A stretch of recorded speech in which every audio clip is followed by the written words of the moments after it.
Good evening student, मैं नीतू चौधरी स्वागत करती हूँ आपका अपने परिवार स्वाध्याय श्री में। तो कैसे हैं आप सभी? आई होप अच्छे होंगे, स्वस्थ होंगे, घर पर रहकर पढ़ाई कर रहे होंगे। जैसा कि आपका 28 तारीख में आपका यूपी टेट का एग्ज़ाम है, तो उससे रिलेटेड कुछ क्वेश्चंस हैं जो आपके एग्ज़ाम में काम आएंगे। जो आपने थ्योरी पढ़ी हुई है उसका रिवीजन भी हो जाएगा और आपको क्वेश्चन का भी पता चल जाएगा कि क्वेश्चन किस फॉर्म में पूछे जाते हैं। ठीक है, तो आपके एग्ज़ाम के लिए सबसे पहले बेस्ट ऑफ लक कि आपका एग्ज़ाम अब की बार निकल जाए। तो कुछ क्वेश्चंस हैं, इन्हें कर लेते हैं, आप लोग इन्हें ध्यान से पढ़ लेंगे। ठीक है, तो फर्स्ट क्वेश्चन से शुरुआत करते हैं। आज का हमारा फर्स्ट क्वेश्चन है कि योकम और सिम्पसन ने सीखने की जो विशेषताएं दी है, निम्न में से कौन सी सही है? फटाफट से बताएंगे आप लोग कि योकम और सिम्पसन ने जो विशेषताएं दी है उनमें से कौन सी सही है? फटाफट से आंसर देते हुए चलेंगे।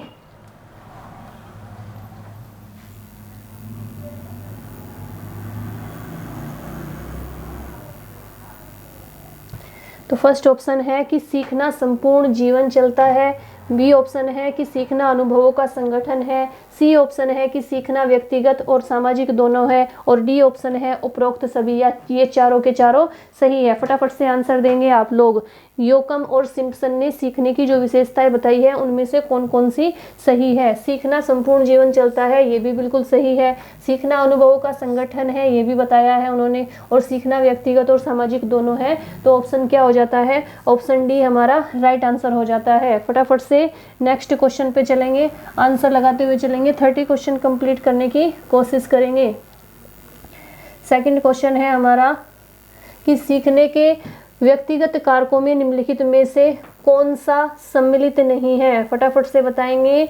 सीखने के व्यक्तिगत कारकों में से निम्न में से कौन सा सही सम्मिलित नहीं है? सीखने वाले की अभिवृत्ति, दूसरा ऑप्शन है शारीरिक एवं मानसिक स्वास्थ्य, तीसरा ऑप्शन है सामाजिक वंश क्रम का ज्ञान, और चौथा ऑप्शन है सीखने का समय तथा अवधि। फटाफट से बताइए, सीखने के व्यक्तिगत कारकों में निम्नलिखित में से कौन सा सम्मिलित नहीं है? तो इसका आंसर हो जाता है ऑप्शन सी, यानी सामाजिक वंश क्रम का ज्ञान। फटाफट से बताएं, आगे चलेंगे, नेक्स्ट क्वेश्चन करेंगे।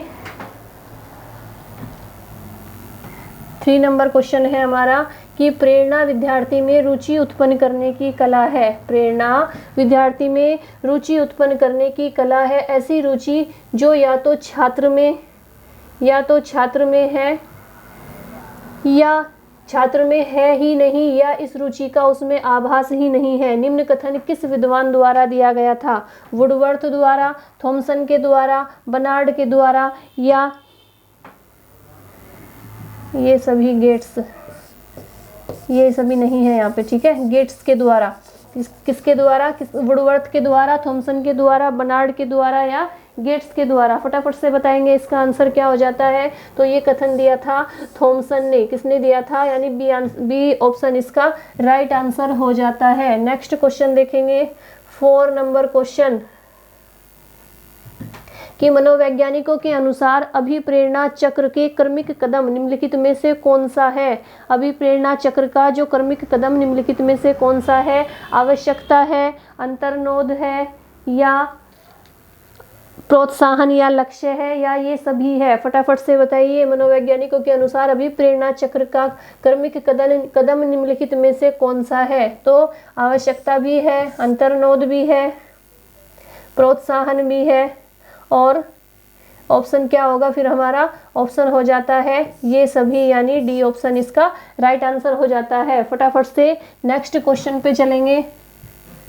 5 नंबर, निम्नलिखित व्यक्तियों में से कौन अपने बच्चे या बच्चों को आंतरिक प्रेरणा दे रहा है? प्रेरणा नहीं है, प्रेरणा है। थोड़ी टाइपिंग मिस्टेक हो जाती है, आप लोग सही कर लेंगे।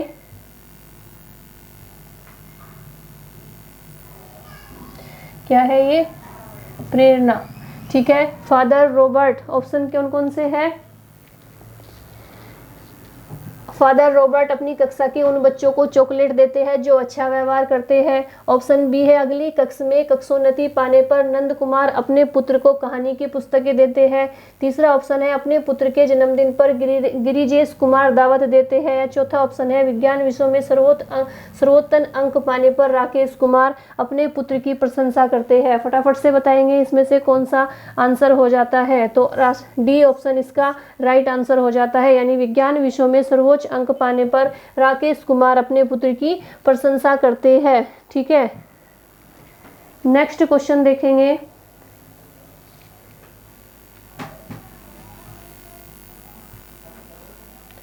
कि अभिप्रेरण के स्रोत कौन कौन से हैं। फटाफट से बताएंगे अभिप्रेरण के स्रोत कौन से हैं। आवश्यकता, चालक, प्रेरक या इच्छा। फटाफट से आंसर देंगे आप लोग। इसका आंसर क्या हो जाता है, आवश्यकता, चालक, प्रेरक या इच्छा। अभिप्रेरण के स्रोत, तो इसका आंसर हो जाता है ऑप्शन डी यानी इच्छा। ठीक है, क्या हो जाता है, ऑप्शन डी यानी इच्छा हो जाता है। नेक्स्ट क्वेश्चन देखेंगे। मैस्लो के अभिप्रेरण सिद्धांत को कहा जाता है। मैस्लो के अभिप्रेरण सिद्धांत को क्या कहा जाता है। आवश्यकता का सिद्धांत, शारीरिक सिद्धांत या दृढ़ इच्छा शक्ति का सिद्धांत या अंतर्नोद का सिद्धांत। फटाफट से आंसर देंगे आप लोग। मैस्लो के अभिप्रेरण सिद्धांत को क्या कहा जाता है, तो इसे कहा जाता है आवश्यकता का सिद्धांत, यानी ए ऑप्शन इसका राइट आंसर हो जाता है। नेक्स्ट क्वेश्चन देखेंगे। नेक्स्ट क्वेश्चन है हमारा 8 नंबर क्वेश्चन कि प्रेरणा का वही संबंध उपलब्धि से है जो अधिगम का इनमें से किससे है। प्रेरणा का वही संबंध अब उपलब्धि से है जो इनमें से अधिगम का इनमें से किसी में से एक है, उसका नाम बताइए फटाफट से। तो तर्क है, चिंतन है, बोध है या विवेक है। फटाफट से बताएंगे 8 नंबर क्वेश्चन का आंसर क्या हो जाता है। तो इसका सही आंसर हो जाता है सी यानी बोध। क्या हो जाता है, सी इसका राइट आंसर हो जाता है बोध। इसका अधिगम का बोध से है। प्रेरणा का वही संबंध उपलब्धि से है जो अधिगम का बोध से है। नेक्स्ट क्वेश्चन देखेंगे। डैश छात्र में रुचि उत्पन्न करने की कला है, बताइए। शिक्षण है, सहानुभूति है या समदृष्टि है या प्रेरणा है। फटाफट से बताएंगे आप लोग। इसका आंसर क्या हो जाता है, इसका आंसर बताएंगे क्या होगा। छात्र में रुचि उत्पन्न करने की कला शिक्षण है, सहानुभूति है, समदृष्टि है या प्रेरणा है। फटाफट से बताइए 9 नंबर क्वेश्चन का आंसर क्या हो जाता है। तो इसका आंसर हो जाता है प्रेरणा, यानी डी ऑप्शन इसका राइट आंसर हो जाता है। ठीक है, नेक्स्ट क्वेश्चन देखेंगे 10 नंबर। आवश्यकता का पदानुक्रम सिद्धांत किसके द्वारा प्रतिपादित किया गया। फटाफट से बताइए आवश्यकता का पदानुक्रम सिद्धांत किसके द्वारा प्रतिपादित किया गया। वाटसन के द्वारा, मैस्लो के द्वारा, कोहलर के द्वारा या पावलोव के द्वारा। फटाफट से इसका आंसर देंगे किसके द्वारा किया गया। तो इसका आंसर हो जाता है बी यानी मैस्लो के द्वारा। आवश्यकता का पदानुक्रम सिद्धांत किसने दिया था, मैस्लो ने दिया था। नेक्स्ट क्वेश्चन देखेंगे कि मनोलैंगिक विकास में सुप्तावस्था का वर्ष अंतराल संबंधित है। 2 से 5 वर्ष, 6 से यौवन और 18 से 20 वर्ष और 20 से 22 वर्ष। फटाफट से बताएंगे आप लोग। इसका आंसर क्या हो जाता है। ये वर्ष है, वर्षा नहीं है। क्या है, वर्ष। टाइपिंग मिस्टेक हो रखी है। ये क्या है, वर्ष है।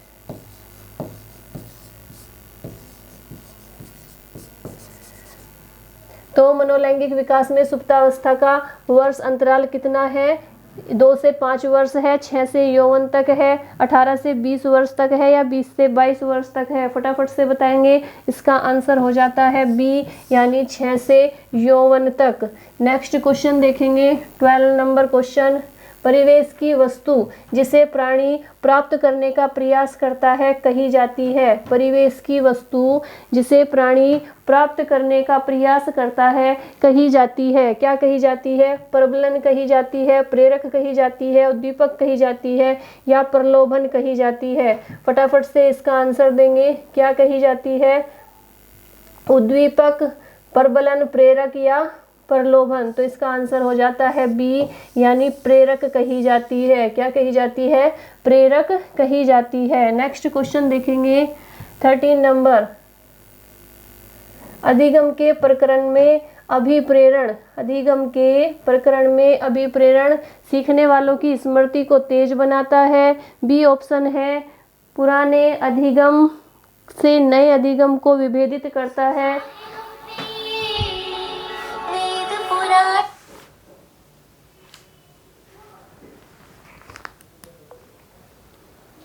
सॉरी, फोन आ गया था ना। ठीक है, तो सीखने वालों की स्मृति को तेज बनाता है, पुराने अधिगम से नए अधिगम को विभेदित करता है, या एकदिशीय रूप से सोचने में, ये कुछ नहीं है, एक दिशीय रूप से सोचने में सीखने वाले को प्रस्तुत करता है, या नए सीखने वालों में अधिगम के लिए रुचि का सृजन करता है। फटाफट से देंगे। इसका आंसर क्या हो जाता है? सीखने वाले की स्मृति को तेज बनाता है, या पुराने अधिगम से नए अधिगम को विभेदित करता है, या एक दिशीय रूप से सोचने में सीखने वालों को प्रस्तुत करना है, या नए सीखने वालों में अधिगम के लिए रुचि का सृजन करना है। तो इसका आंसर हो जाता है ऑप्शन डी, यानी नए सीखने वालों में अधिगम के लिए रुचि का सृजन करता है। नेक्स्ट देखेंगे 14 नंबर क्वेश्चन कि आप देखते हैं कि एक छात्र बुद्धिमान है, आप उसके साथ संतुष्ट रहेंगे, उसे अतिरिक्त गृह कार्य नहीं देंगे। फटाफट से बताएंगे। और ऑप्शन सी हो जाता है वह जैसे अधिक प्रगति कर सके उस तरह से उसे अनुप्रेरित करेंगे, या उसके अभिभावकों को सूचित करेंगे कि वह बुद्धिमान है। फटाफट से बताएंगे इसका आंसर। तो इसका आंसर क्या हो जाता है? ऑप्शन सी हो जाता है, यानी वह जैसे अधिक प्रगति कर सके उसे उस तरह से अनुप्रेरित करेंगे। ठीक है, तो ऑप्शन सी इसका राइट आंसर हो जाता है। नेक्स्ट क्वेश्चन देखेंगे 15 नंबर क्वेश्चन। विद्यालय में विद्यार्थियों को कैसे अभिप्रेरित करना उचित है? फटाफट से बताइए। चुने गए अध्ययन द्वारा, 15वें क्वेश्चन का आंसर देंगे। चुने गए अध्ययन द्वारा, प्रासंगिक अध्ययन द्वारा, गहन अध्ययन द्वारा या सस्वर अध्ययन द्वारा। फटाफट से आंसर बताएंगे आप लोग। इसका आंसर क्या हो जाता है? तो इसका आंसर हो जाता है ऑप्शन डी, यानी सस्वर अधिगम द्वारा। ठीक है, सस्वर अधिगम द्वारा। नेक्स्ट क्वेश्चन करेंगे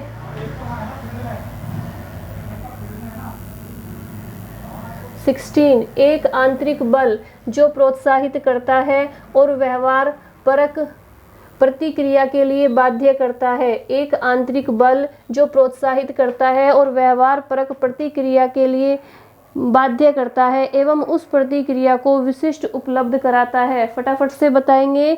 अभिप्रेरण, अध्यवसाय, संवेग या वचनबद्धता। फटाफट से बताएंगे आप लोग। 16 नंबर क्वेश्चन का आंसर क्या हो जाता है? तो 16 नंबर क्वेश्चन का आंसर हो जाता है ऑप्शन ए, यानी अभिप्रेरण। क्या हो जाता है? ऑप्शन ए, यानी अभिप्रेरण। ठीक है, नेक्स्ट क्वेश्चन देखेंगे 17 नंबर। 17वां। निम्न में से कौन सी शब्दावली प्राय अभिप्रेरणा के साथ अंत्य बदलाव के साथ इस्तेमाल की जाती है? निम्न में से कौन सी शब्दावली प्राय अभिप्रेरण के साथ और अंत्य बदलाव के साथ इस्तेमाल की जाती है? फटाफट से बताएंगे इसका आंसर। पुरस्कार, संवेग, आवश्यकता या उत्प्रेरण। पुरस्कार, संवेग, आवश्यकता या उत्प्रेरण। तो इसका आंसर हो जाता है ऑप्शन सी, यानी आवश्यकता इसका राइट आंसर है। नेक्स्ट क्वेश्चन देखेंगे 18 नंबर।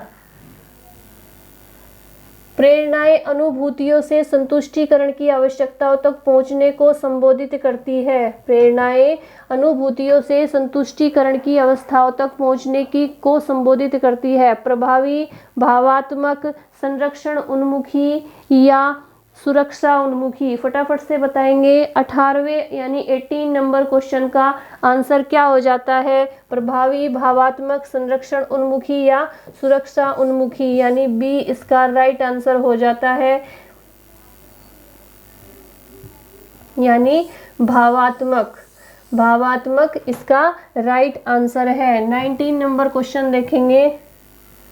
विद्यार्थियों को स्वच्छता के लिए प्रेरित करने हेतु उन्हें स्वच्छता समिति का सदस्य बनाना प्रतिबिंबित करता है। फटाफट से देंगे इसका आंसर। इसका आंसर क्या हो जाता है कि विद्यार्थियों को स्वच्छता के लिए प्रेरित करने, ये के है,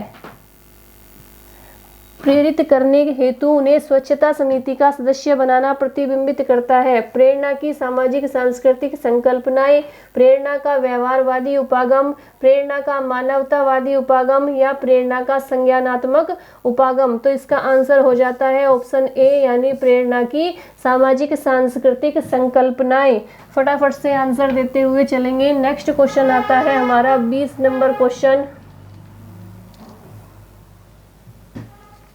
प्राथमिक विद्यालय शिक्षक को अपने शिक्षार्थियों को अभिप्रेरित करने के लिए निम्न में से किस रणनीति को अपनाना चाहिए?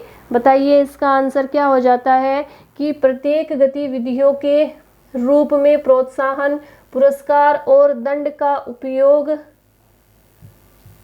करना। दूसरा ऑप्शन हो जाता है बच्चों को उनकी रुचियों के अनुसार अपने लक्ष्य निर्धारित करना और उन्हें पाने के उद्यम में सहायता करना। तीसरा ऑप्शन हो जाता है पूरी कक्षा के लिए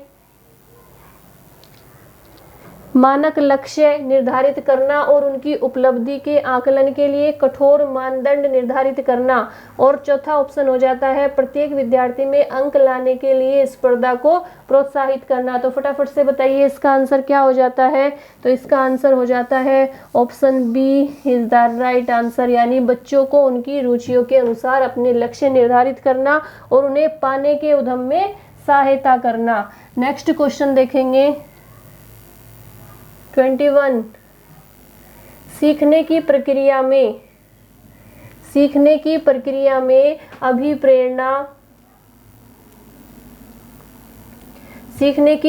में अभिप्रेरणा शिक्षार्थियों की स्मरण शक्ति को पैना बनाती है, पिछले सीखे हुए को नए अधिगम से अलग करती है, शिक्षार्थियों को एक दिशा में सोचने के योग्य बनाती है या शिक्षार्थियों में सीखने के प्रति रुचि का विकास करती है। फटाफट से बताएंगे इसका आंसर क्या हो जाता है? तो इसका आंसर हो जाता है ऑप्शन डी, यानी शिक्षार्थियों में सीखने के प्रति रुचि का विकास करती है। नेक्स्ट क्वेश्चन देखेंगे 22।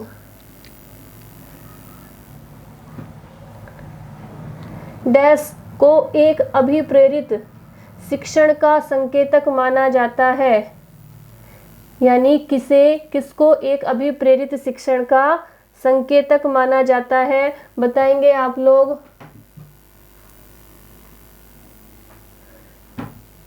प्रेरित, ठीक है। कक्षा में अधिकतम उपस्थिति। दूसरा हो जाता है शिक्षक द्वारा दिया गया उपचारात्मक कार्य।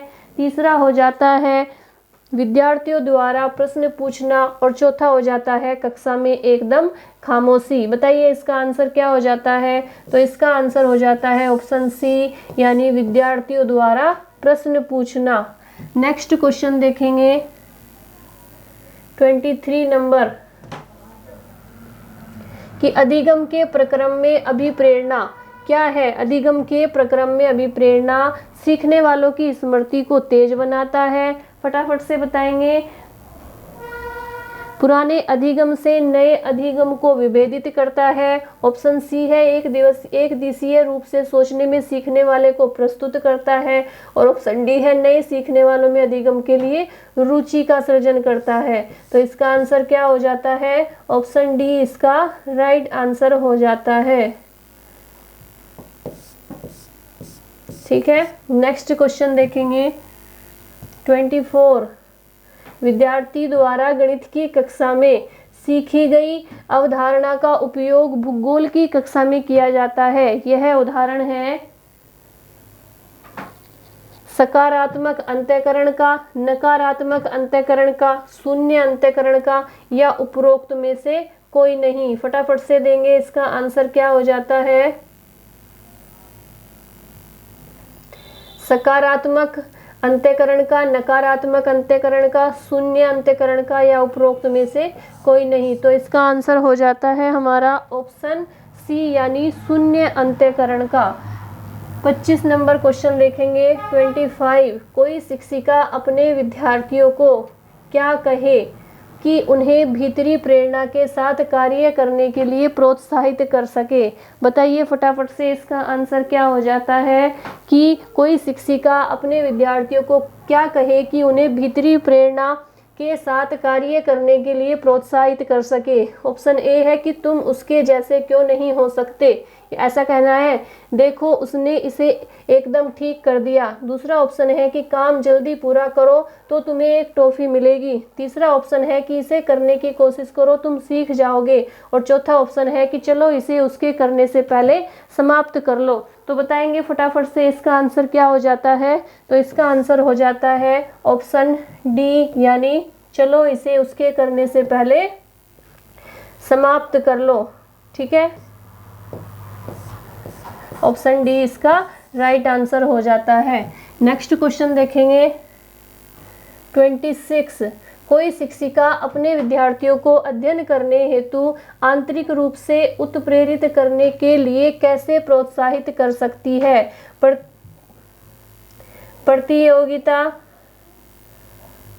प्रतियोगिता परीक्षण से, ऑप्शन बी है व्यक्तिगत लक्ष्य निर्धारित करने और उसमें निपुणता लाने में उन्हें मदद देकर, ऑप्शन सी है साफ दिखाई पड़ने वाले इनाम देकर जैसे टॉफी, और ऑप्शन डी है उनमें चिंता और डर पैदा करके। तो बताइए इसका आंसर क्या हो जाता है? तो इसका आंसर हो जाता है ऑप्शन बी यानी व्यक्तिगत लक्ष्य निर्धारित करने और उनमें निपुणता पाने में उन्हें मदद करके। नेक्स्ट क्वेश्चन देखेंगे 27 नंबर कि बच्चों की सीखने की प्रक्रिया में माता पिता को निभानी चाहिए, क्या निभानी चाहिए? नकारात्मक भूमिका निभानी चाहिए, अग्रोन्मुखी, सहानुभूतिपूर्ण या तटस्थ। तो फटाफट से बताएंगे इसका आंसर क्या हो जाता है? इसका आंसर हो जाता है तटस्थ भूमिका निभानी चाहिए।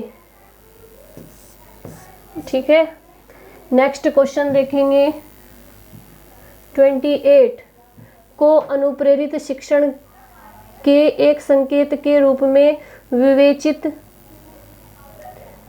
किया जाता है। कक्षा में अधिकतम उपस्थिति। दूसरा ऑप्शन है शिक्षक द्वारा दिया गया उपचारात्मक कार्य। तीसरा ऑप्शन है विद्यार्थियों द्वारा प्रश्न पूछना और चौथा ऑप्शन है कक्षा में पूर्ण निरस्ता। तो इसका आंसर क्या हो जाता है? ऑप्शन सी हो जाता है यानी विद्यार्थियों द्वारा प्रश्न पूछना। नेक्स्ट क्वेश्चन देखेंगे 29। एक शिक्षक के लिए सबसे महत्वपूर्ण क्या है? कक्षा में अनुशासन बनाए रखना, कक्षा में समयानुवर्ती होना, विद्यार्थियों की कठिनाइयों को दूर करना या एक सुवक्ता होना। फटाफट से बताएंगे इसका आंसर क्या है? तो इसका आंसर हो जाता है हमारा ऑप्शन सी यानी विद्यार्थियों की कठिनाइयों को दूर करना एक शिक्षक का सबसे महत्वपूर्ण कार्य है। ठीक है, नेक्स्ट क्वेश्चन देखेंगे यानी लास्ट क्वेश्चन आज का 30 नंबर। विद्यालय से विद्यार्थियों के भाग जाने का कारण क्या है? फटाफट से बताएंगे आप लोग। विद्यालय से विद्यार्थियों के भाग जाने का कारण क्या है? क्या कक्षा शिक्षण में रुचि का अभाव, विद्यार्थियों में अध्ययन में रुचि का अभाव, विद्यार्थियों को दंड नहीं देना या समस्या के प्रति शिक्षकों की निर्दय अभिवृत्ति? फटाफट से बताएंगे लास्ट नंबर क्वेश्चन का आंसर क्या हो जाता है?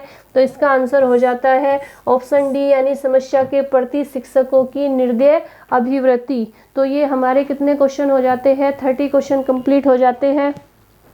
ठीक है, इन्हें आप लोग अच्छे से याद कर लेंगे, पढ़ लेंगे और आपके एग्ज़ाम के लिए आपको बहुत सारी ब्लेसिंग, बहुत सारी शुभकामनाएं कि आपका एग्ज़ाम बहुत अच्छे से हो, आपकी बार क्लियर हो जाए और आप आगे आने वाले जो वैकेंसी आएगी टीचर्स की उसमें आपका सिलेक्शन हो, आप एक टीचर बने, आपको एक अच्छी जॉब मिले और आप बहुत अच्छे से बच्चों को पढ़ाएं। ठीक है, तो आज के लिए इतना ही रखेंगे। कल की क्लास में फिर क्वेश्चंस लेकर आएंगे जो आपके लास्ट मोमेंट में काम आ सकते हैं, तो आप वीडियो को ज़रूर देखें, ज़्यादा से ज़्यादा शेयर करें अपने फ्रेंड्स में, जो भी बच्चे आपके साथ वाले तैयारी कर रहे हैं उनके पास भी वीडियो को पहुँचाइए। ठीक है, तो आज के लिए इतना ही रखेंगे। कल की क्लास में फिर नए क्वेश्चंस के साथ मिलते हैं। धन्यवाद। जय हिंद, जय भारत।